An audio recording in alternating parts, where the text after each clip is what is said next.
Michael Crichton, the famous author, he had something he called the Gell-Mann amnesia effect. This is what Michael Crichton himself described it as. Briefly stated, the Gell-Mann amnesia effect is as follows. He's talking about his friend, Murray Gell-Mann, a famous particle physicist. Says you open the newspaper to an article on some subject you know well, in Murray's case, physics, in mine, show business. You read the article and see the journalist has absolutely no understanding of either the facts or the issues. Often the article is so wrong it actually presents the story backwards, reversing cause and effect. I call these the wet streets cause rain stories. The paper's full of them. In any case, you read with exasperation or amusement the multiple errors in a story and then turn the page to national or international affairs and read as if the rest of the newspaper was somehow more accurate about Palestine than the baloney you just read. You turn the page and forget what you know. The Gell-Mann amnesia effect. You read the newspaper or you listen to the newscast and you believe everything is true except for that issue on which you have expertise.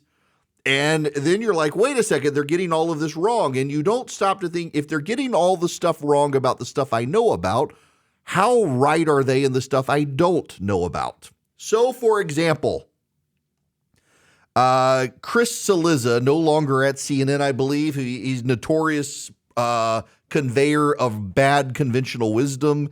He is circulating a story at NBC News about how the DeSantis 2024 campaign strategy is to focus on a delegate count against Trump, not try to rack up early victories in Iowa, New Hampshire, and South Carolina. You will recall the stories from the same outlet at NBC News complaining that Ron DeSantis and his team don't talk to the press. So if Ron DeSantis and his team do not talk to the press,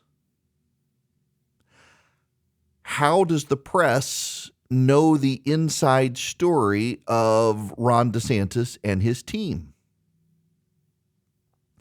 I was thinking about this because of a news outlet called Puck News. Puck, P-U-C-K.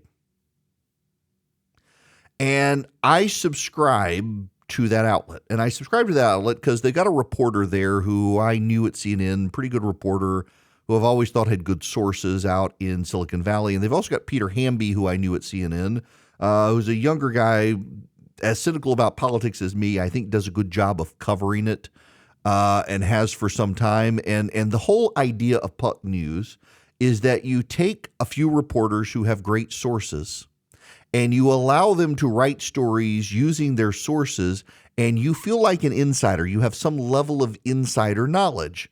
And I was like, oh, this is good. I'm actually curious about Fox News and CNN, having worked at both, have lots of friends at both, and hopeful for the future of CNN with Chris Licht. I'd like to see a news outlet that really actually does news and not just left-wing commentary. So I subscribe, but I get their political stuff too. And I'm reading stuff like the other day, there was a reporter there who was openly speculating on perhaps DeSantis has chosen not to run in 2024. Maybe DeSantis is going to put it off until 2028. And it's legitimate speculation. No, the hell it's not. I happen to have insider knowledge here about what he's doing. And I assure you, if you are openly speculating that it is credible to think DeSantis may put off until 2028, you don't know what the heck you're talking about. And so I'm like, this is the Gell-Mann amnesia effect. Am I reading these guys who I sort of know and I respect their careers, and are they just making stuff up? Because these people claiming DeSantis isn't going to run clearly are. And then there was another story from another Puck News political reporter who claims to have some sort of be a Trump whisperer. That's what the ads say, a Trump whisperer, writing about DeSantis using some outside consultants. And I'm like, this consultant clearly got passed over for a job and has an extra grind. He does not know what the hell this consultant is talking about, has no idea what he's talking about. He claims to have some depth of knowledge, and I assure you he does not. Like, for example, this NBC News story circulating that, well, actually, the DeSantis campaign internal strategy for 2024 is to really not even make a huge play for the early states. They don't think they can outdo Trump's ground game effort, so they're going to just try for a delegate count with the RNC and rack up delegates against Trump and maybe take it to the convention. That's not true. I assure you that's not true. And this gets to the larger issue here. Increasingly in Republican politics at the national level, Republican candidates for office are not talking to CNN. They're not talking to NBC. They're not talking to Politico. What you're getting is outsiders from campaigns who are perceived to have connections to the campaigns. I am one of the people. I know I'm one of the people because I regularly talk to the reporters. They call me and say, "What are you hearing?" And there are times where I can tell them what I'm hearing. There are very many times I cannot tell them what I am hearing. When you don't have access to the people surrounding DeSantis or Pence or Haley or Tim Scott or any of the others, it's hard to know what's going on. Now, there's a danger here as well for the candidates, and it's a danger you should be mindful of. And that is when the candidate isn't talking to any of these reporters and doesn't trust any of these reporters, the reporters are still going to put out a story. And in doing so, they're going to rely on people who may not actually have the insidery knowledge, may say things the campaign wishes weren't said, and they come across as having some level of insider knowledge. What the campaign can do is aggressively go after the reporter and the reporter's sources. What the campaign can also do is find a few reporters the campaign trusts. And because you trust these reporters, you build up the careers of these reporters, and the reporters tend to actually develop a relationship with you where they're not going to burn you. There's a level of diplomacy that goes into cultivating relations with the press.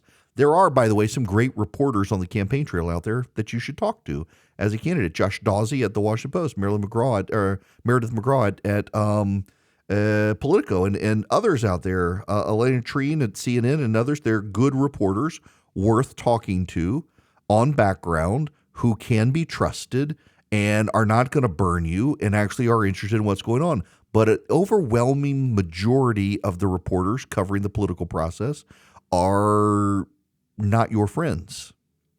And the DeSantis team knows that. And I suspect they're smart enough to discern who can be trusted and who can't be trusted. It's just very funny as someone who actually knows the people. Like, for example, I got to be careful how I talk about this because I have insider knowledge of which I'm sworn to secrecy.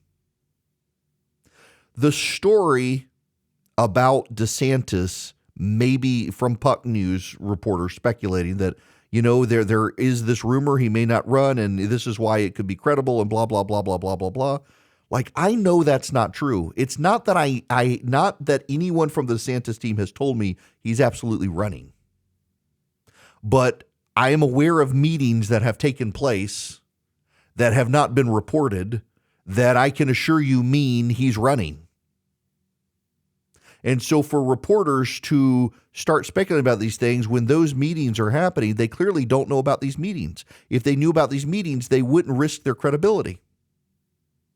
Or talking to the sources in Florida about how DeSantis is going to build his campaign. And the sources telling stuff that it reads to anyone who knows how to thread the needle on this stuff like, oh, here's a Republican political operative in Florida who didn't get a job with DeSantis and is furious and is now undermining DeSantis's credibility as a you should have hired me sort of puffery. There are some campaigns that cooperate better with the press. The Pence team is a discerning team, and they do have long-established relationships with some of the Washington reporters. Haley, as well, by being UN ambassador, has people who I think she knows, particularly who have come out of South Carolina. Tim Scott, of course, is a very nice guy. He's been very nice to the press. It's very notable, however, that Tim Scott no longer does off the top of his head extemporaneous, spontaneous interviews outside the Senate. Usually what Tim Scott has been known for is he'll walk out the door of the Senate. There will be reporters waiting there. They'll ask him questions, and he just answers their questions and has a conversation with them. He's that sort of guy. He's not doing that anymore. That's kind of a flag that DeSantis Scott is going to run for president when he stopped doing that. But with DeSantis in particular, and let's just be real here, DeSantis is viewed as the big alternative to Trump. It may not pan out that way over time. He may make strategic mistakes. There are lots of other contenders, some of whom hope that DeSantis and Trump beat the snot out of each other, and so they get a moment to shine, which is a fair strategy. That happens. DeSantis, however, is the guy that so many of them are watching. DeSantis is the guy so many of them are paying attention to. And DeSantis is the guy whose team does not talk to the National Press Corps. So when the National Press Corps tells you with authority this is what DeSantis is thinking or doing or about to do, you can be pretty sure it's not true because he doesn't talk to him. His team doesn't talk to him. What happens is outside people do. And I know the way it goes. And oftentimes it's you're in the same circle of people. It's kind of funny. I was talking to a reporter last year, and that reporter was asking me for some information, and I told them what I had heard. Well, they knew immediately who I had heard it from because they're like, oh, yeah, you got that from so-and-so because I had talked to him. I said, yeah. And the reporter said, let me let you in on things. I know from the campaign, this guy doesn't know what the hell he's talking about. I was like, oh, well, I'm glad you told me. I had a good enough relationship with the reporter for the reporter to tell me that. And thankfully, I hadn't conveyed this information to you guys on the radio. The reporter and I had talked before. I thought I had a great bit of information about a particular campaign that was running. And they're like, nope, this guy doesn't know what he's telling everybody he does and he doesn't. I was like, that's good to know. And subsequently reached out to the campaign. And they're like, yep, that guy's not with us anymore. It's like, oh, that hadn't been reported anywhere. These sorts of campaigns trade on gossip. Political insiders love to gossip. They love to sound like they have insider access. And you got to be careful. And when you look at the newspapers, particularly the national press outlets by reporters who have a history of not being well liked by Republicans who claim to be Republican insiders or have access to Republican insiders, the odds are they have insiders in Washington, D.C. who are in that wing of the party who hate Trump, everything to come from Trump, and anyone who might sound like Trump, which would include Ron DeSantis. So be very, very careful moving forward with these insidery accounts of what might or might not be happening in these Republican presidential campaigns. Increasingly, Republican campaigns themselves, including some of the ones who do have good press contacts like Pence and Haley, understand that within the Republican Party, there's a penalty that will be priced into their run if they're too buddy-buddy with too many national reporters. And everyone on the right now learned from the campaign of John McCain and Sarah Palin that all those reporters who loved the Maverick, the moment that Maverick became a real contender against the left, they turned on him as quick as they could. Like the orcs in Mordor, they turned on John McCain as quick as they possibly could. He became the bad guy all of a sudden. It's like what's the order from Star Wars where the stormtroopers turn on the Jedi? That switch flipped the moment John McCain became the Republican nominee, and all those reporters who for all those years loved John McCain, they turned on that man with a ruthlessness you rarely see in politics because they're all about promoting the Democrats. So be very careful when national reporters are singing the praises of certain Republicans. You know they're just trying to shape the field, and then we'll turn on that guy the moment he gets the nomination.